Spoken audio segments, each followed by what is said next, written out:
So I'm hiding from my children because this is gonna be a hot take. I did obesity research during my doctoral program and I like to stay up to date on things. So I saw the study and it made me mad. It says that people that are depressed are more likely to get obese and people that are obese are more likely to get depressed. Which isn't the part that irritates me. The part that irritates me is they're like, yeah, just because they're not eating well and they're not exercising because they're obese or they're depressed. No, hold on.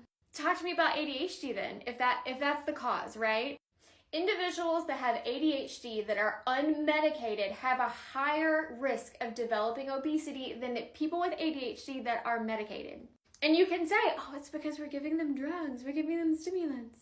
No, that's what everybody says. And even this article that I read, the actual study, says it's because these people can focus more and they're focusing more on eating well and exercising. It's bullshit. No. These are all dopamine's functions in white adipose tissue. It helps regulate insulin signaling. It helps increase glucose uptake. It helps increase catabolic activity, which is when you break stuff down. It regulates AMPK, which is a lot of what diabetes drugs do. It regulates lipid metabolism and it increases thermogenesis, which is this awesome thing that part of my dissertation was about, when essentially you convert white adipose tissue that stores fats into brown adipose tissue that burns fats as heat instead of stores them. So with knowing all of this information, why are we still looking at conditions like obesity and ADHD as a character flaw?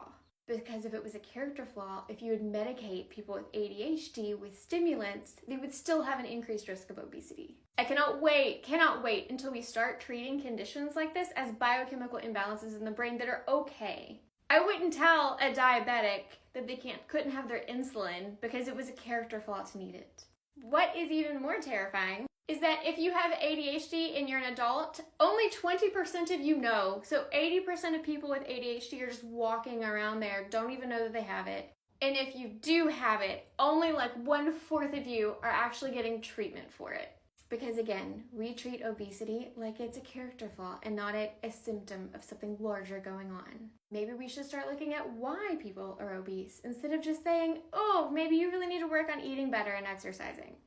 Because could you imagine what other things would improve too if you just helped people get adequate dopamine in their brain? You can do a lot through grit and determination, but you can do a lot too if you have enough dopamine.